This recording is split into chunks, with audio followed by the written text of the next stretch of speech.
माझी वसुंधरा अभियानाच्या अंतर्गत सिन्नर नगर परिषद आणि वनप्रस्थ फाउंडेशन यांच्या संयुक्त विद्यमानं 6 महिन्यांपूर्वी या ठिकाणी घनवन या प्रकल्पाची सुरुवात केली होती आणि ही सगळी जी झाडं आपण बघत आहात ही सुमारे 6 महिन्यांची झालेली आहेत।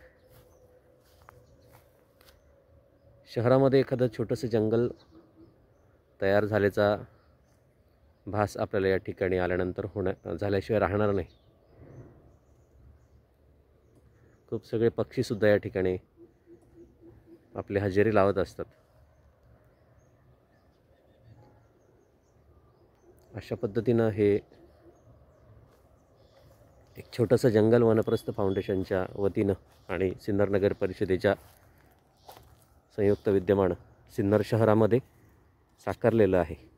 आणि हे सगळं करत असताना रोटरी क्लब ऑफ नाशिक यांचा नामोल्लेख या ठिकाणी टाळता येणार नाही, कारण त्यांच्या CSR निधीमधनं रिंग प्लस ॲक्वा यांच्या CSR निधीमधनं रोटरी चॅरिटेबल ट्रस्ट नाशिक यांच्या संयुक्त विद्यमानं हा प्रकल्प या ठिकाणी आम्ही साकारलेला आहे।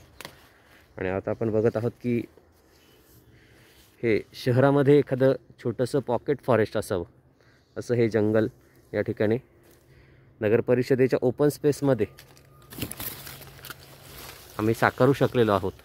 आणि ते रिंग प्लस ॲक्वा आणि नाशिक रोटरी यांच्या सहकार्याने आम्हाला शक्य झालेलं आहे।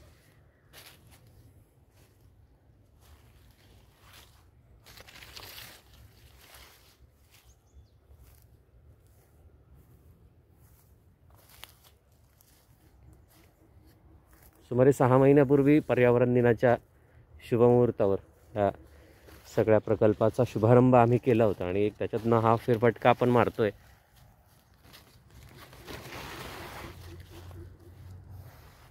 म्हणजे आपल्या उंचीपेक्षाही खूप वर गेलेली ही झाडं ही सगळी 6 महिन्यांचीच आहेत फक्त। हे पुन्हा मला या ठिकाणी नमूद करावं असं वाटतं।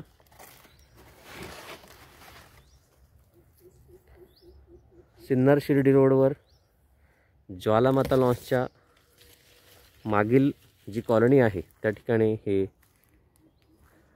हा सगळा प्रकल्प आम्ही साकारलेला आहे। आणि गणेशवन घनवन प्रकल्प असं या प्रकल्पाला आम्ही नाव दिलेलं आहे।